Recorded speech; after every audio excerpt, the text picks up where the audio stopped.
Tu sais, dans le bois, je suis jamais de mauvaise humeur. Il y a toujours de quoi à faire. Puis c'est toujours pour combler un besoin de base.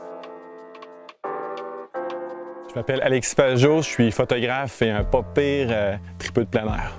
Au fil des années, j'ai quand même accumulé un bagage de connaissances qui aujourd'hui me suit partout, que ce soit pour des sorties avec la famille ou des expéditions un peu plus costaudes. J'amène ce qu'il faut pour avoir la meilleure expérience possible, puis surtout sortir des situations plus fâcheuses. Dans le fond, aujourd'hui, je vous présente 5 objets. C'est les 5 C.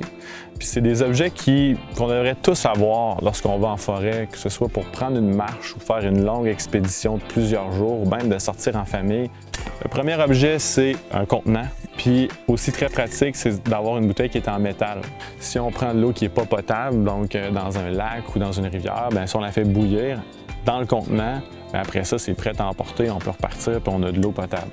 Puis après ça, si on est dans un contexte avec la famille, bien, c'est toujours super important d'avoir de l'eau pour tout le monde. C'est comme la base, lorsque vous partez en randonnée, de vous assurer que vous avez minimalement 2 fois l'eau que vous pensez avoir besoin pendant votre randonnée.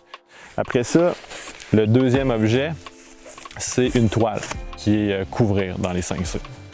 La toile, c'est vraiment pour nous protéger au niveau thermique, donc aussi bien du chaud que du froid. Donc une chaude journée d'été, si on est exposé puis on veut rester, garder nous protéger du soleil, bien, elle peut servir très bien, mais en général, les gens vont s'en servir beaucoup pour se protéger du froid et de la pluie.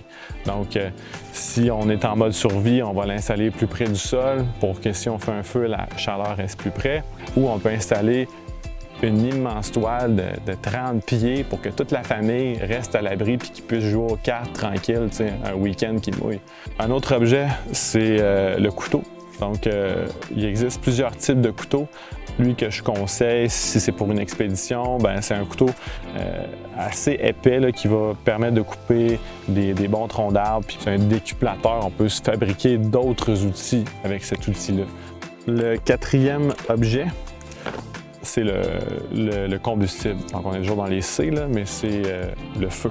J'en amène toujours au moins 2, donc un briquet. Mais le problème avec le briquet, c'est que si la pierre est mouillée, donc si on tombe dans l'eau, c'est souvent quand on tombe dans l'eau qu'on a le plus le goût d'avoir un feu, bien, c'est important d'avoir un plan B. C'est des allumettes qui viennent dans un contenant comme ça qui est étanche, puis qui vont quand même allumer, même si elles sont mouillées. Et le dernier objet, la corde.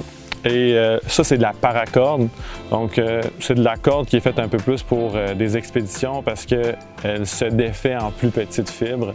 C'est une corde qui est super solide pour installer un campement. Pour que je puisse installer ma toile efficacement, ça me prend de la corde. Si je veux faire sécher mes vêtements, ça me prend de la corde. C'est un objet qui est un peu un incontournable.